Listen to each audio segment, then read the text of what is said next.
Okay, so what we're going to be doing in the Venom workshop today is we're going to be doing a deep dive kind of on the carburetor system on the X22gt 250.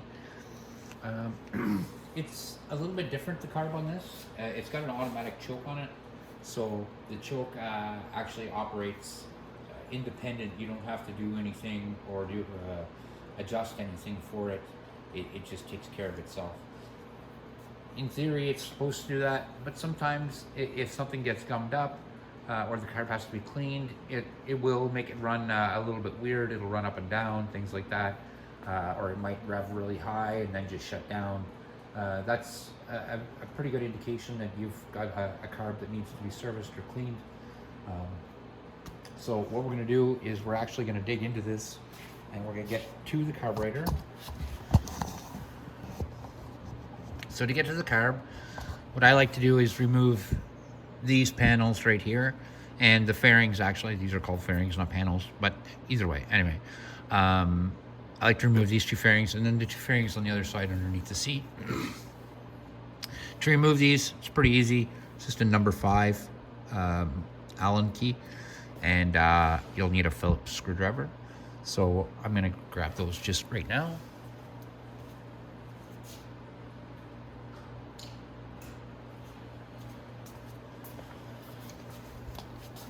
So now my handy dandy little driver here has a number 5 on it. I like to use this, it's a lot easier than trying to use an Allen bolt. So now this one actually just will pop off after you get that one off. You can just give it a little quick pull like that. You don't want to bust these tabs. You just want to pull them out of the little rubbers right here. And then you can remove this Phillips screw right here.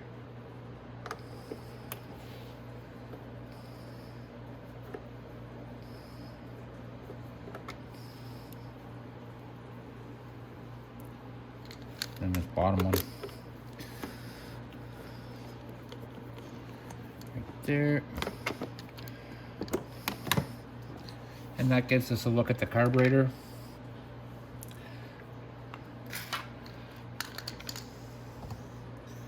Now if we come in inside here, we start looking at it. This right here, this little wheel you see, that's your throttle body. So when you pull your throttle, that moves that.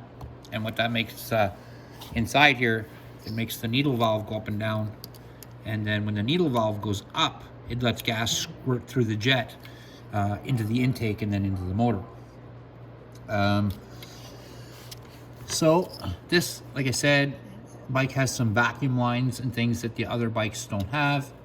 This is one vacuum line right here, and it just vacuums back into itself. It helps the carb breathe.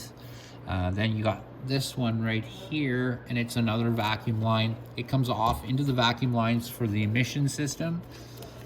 So this vacuum line then heads up to the front for the emissions. So again, this is just a vacuum line system for the intake. Or sorry, for the top vacuum line on the carb. Now, where the choke is on this carb is on the, I think it's on the other side, if I'm not mistaken. Yeah. So we're gonna go to the other side anyway. I'm gonna take these these fairings off again, and I want to show you the carb from the other side. But this is the one side. Like I said, this is the throttle body.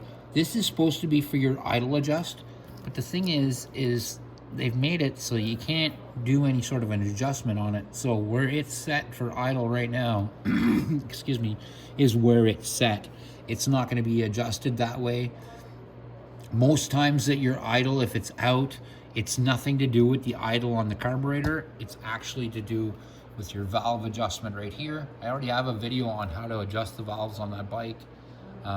So if you ever do need to adjust them, that you can do that type thing.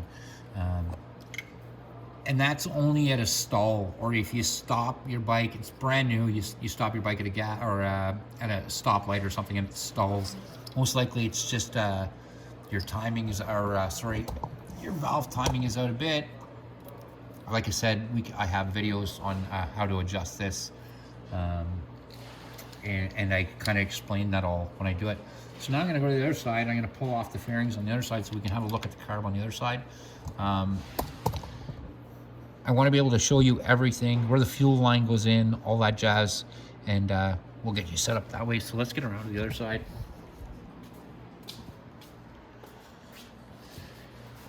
And we're going to do the same thing. We're just going to pull these two fairings off right here. Right there.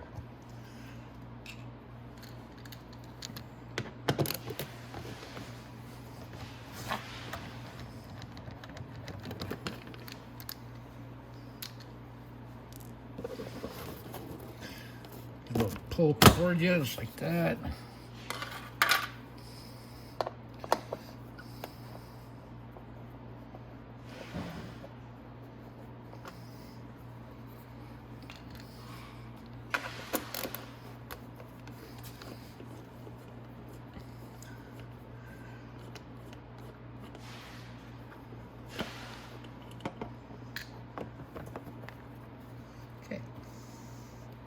Got that fairing out of the way as well.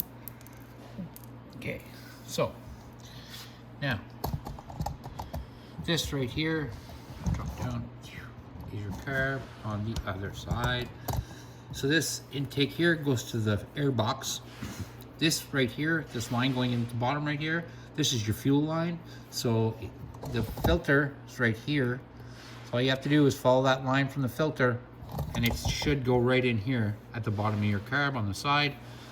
Then you'll notice another line right here, this little gold line. It's really low. Let's come down a little lower because we're gonna take a look at that. So that one that's braided right here, or has this wrapped line on it, this reinforced line, that is the actual drain for the carb. And the drain is right here. And you'll notice that line runs down here and then right to here. So that's what that's for. And it shouldn't have any gas actually coming out of it. If it ever does, just tighten this up and that'll do it. If I loosen this off, I'll probably have gas come out of the bottom of the carb. If there was gas in the carb. Yeah, no, this bike doesn't have any gas in it.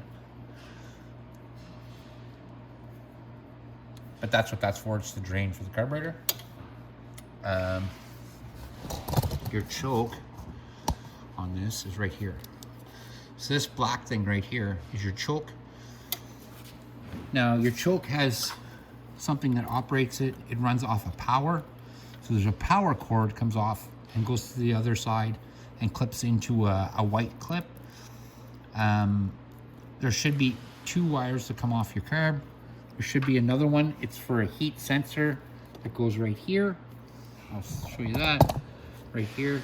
That's your heat sensor. That wire also comes off the carb, and that what tells the choke up here when to operate. So if there's a malfunction in this wire or in this right here, your choke won't work correctly. So there's two things that can happen if your choke isn't working correctly. Either your bike will not start at all, or your bike will run perfect for about 20 minutes, 25 minutes, and then your bike's gonna stall. You won't be able to start it no matter what, and you won't be able to figure it out. But if you let your bike sit for an hour and you go back and try to start it, it'll probably fire right up. And that's because your choke is sticking open and it's staying on. So when it stays on like that, as soon as the bike warms up, it just wants to keep dying because it's not getting enough air. So that's probably the issue. So that's how this bike works. It's a little, like I said, it's a little bit different with an automatic choke, so that you don't have to choke it. I like a choke because I can operate it myself and don't have to worry about something that's not going to work for me. But that's how this carburetor works. If you have any questions, anything at all about this carburetor, definitely get back to us. I'll answer any questions I have. It's a 30 millimeter GY6 carb. It's a pretty common carb. It's used on a lot of different applications, not just this bike. It's also used on a lot of go-karts. It's used on it's the same as the Honda Helix scooter, same type thing. So yeah, so this is the GY6 250cc carb. If you have any questions or concerns, definitely reach out and I will help you out. And that's our video for today.